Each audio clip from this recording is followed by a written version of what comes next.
Nakatanggap din po ng maletang pera sa flood control scandal sina Senador Erwin Tulfo at Senador Tito Soto. Pati raw po mga taga International Criminal Court. Meron din.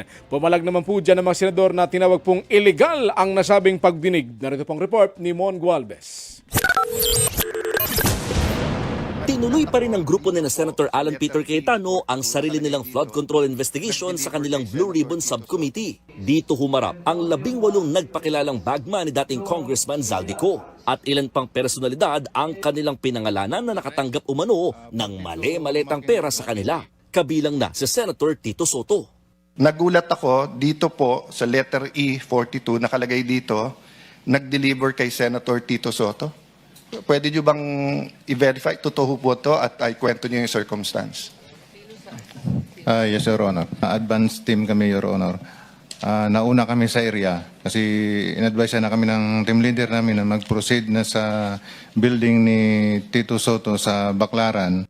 Ayon pa sa ex-Marines, tig 40 hanggang 70 million pesos daw ang idineliver nila kay Soto noong 2024 bago ang kampanya sa eleksyon. At iniabot daw nila ito sa isang mark na dating aide raw ng senador. Paanong dineliver nyo? Pera? Pera po. Alam mo magkano? Large po, malaki. Large? Ang large usually, ang laman ay... 40 to 70 po. So ilan ang dineliver? 40 to 70 po yung So isang laman. maleta lang? 5 po, 5. 5 maleta na tig Opo. 40? Yes, Your Honor. Yeah. Bukod kay Soto, kasama na rin daw sa nakatanggap ng mali-maletang pera si Senator Erwin Tulfo. Nakapag-deliver po ako doon kay Senator Erwin Tulfo ng 2 beses. Yung una po, 2 maleta, tapos yung pangalawa po, 6. Pero itinanggi kaagad yan ni Tulfo at Soto. Sa isang pahayag, napa-OMG na lang si Soto. Hindi raw siya senador noong 2022 hanggang 2025. At yung binanggit na mark ay namatay na raw noon pang 2015. Hirit tuloy ni Soto, ano ba?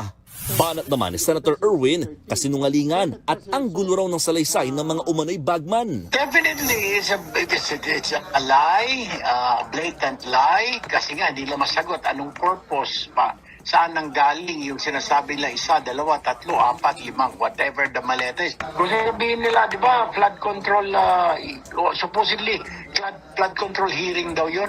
Eh wala naman akong flood control, balik-balik tayo nila. Tingnan nila yung GAA from 2022 hanggang 25, wala ako. Tingin pa ni Tulfo, illegal ang hearing ni Cayetano. It's a sham hearing. Hindi naman recorded yun dahil illegal, di ba? Sa gitna naman ng hearing, lumutang ang naunang affidavit ng 18 witnesses kung saan idinawit din nila sa mga nakatanggap ng mali-maletang pera sina Senator Loren Legarda at Mark Villar na nooy DPWH Secretary. Pero hindi nabanggit sa pagdinig ngayon sina Villar at Legarda na bahagi ng majority block ni Cayetano. Nang tanungin dyan si Senator Alan, sa original affidavit ng mga dating sundalo, nandun din si Senator Loren daw at saka yung magkapatid na Villars. Ngayon ko lang nakita yung affidavit. I have not read, etc. But that's the problem with the Tulfos. Sasabihin nila, humarap ka, etc. Di sana humarap siya kanina. Di ba? Yung 18, harapin niya sa susunod na hearing. Bakit ako magtatanong nun? Hindi ko naman nabasa yung unang affidavit. kasama rin sa mga muling nabanggit na pinagdalhan umano ng maleta sina Pangulong Bongbong Marcos at dating House Speaker Martin Romualdez. Pero dati na itong nabanggit at itinanggi na rin yan ni na PBBM at Romualdez. Naungkat din ang sinabi nila noon na pati mga kinatawan ng International Criminal Court nakatanggap din daw ng maleta nung dumating sila sa Pilipinas noong 2023. Nag-advise po si boss, magpapalit kami ng piso to dollar na 2 maleta doon sa Makati po. Bibili kayo ng US dollar? Yes, Your Honor. Dinala po namin ito sa Per Bank Makati, Salcedo Village po. 2 maleta worth of 50 to 60 M po ang laman. Nung paghatid namin doon sa closed door meeting po kasi yun sa Dusitani, si Senator Trillanes po yung sumalubong sa mga foreigner. Pati si dating Senador Antonio Trillanes nakatanggap nga rin daw ng paper bag at maleta sa headquarters ng Magdo sa Quezon City 2 linggo bago dumating ang mga taga-ICC. Yung una ko pong dineliver doon, paper bag na malaki, siguro nasa 5 to 10 M yung laman ng process. Ako rin po mismo yung nagbuhat, no? And then pangalawa? Tapos yung pangalawa po, 6 na po na maleta. Pero itinanggihan ni Trillanes. Hindi po totoo yan. Talagang absurd yan. Hindi mo maisip kung paano gagawin yan. Wala po akong tinanggap na pera mula kay Saldico para sa ICC. Dahil dyan, muli raw niyang irereklamo ng cyber libel ang 18 witnesses. Isasama na rin daw niya sina Senator Cayetano at Marcoleta. Isasama ko na pati si Marcoleta at si Alan Cayetano dun sa libel case na ipafile ko. Kasi hindi naman legitimate na na hearing, kaya liable din sila.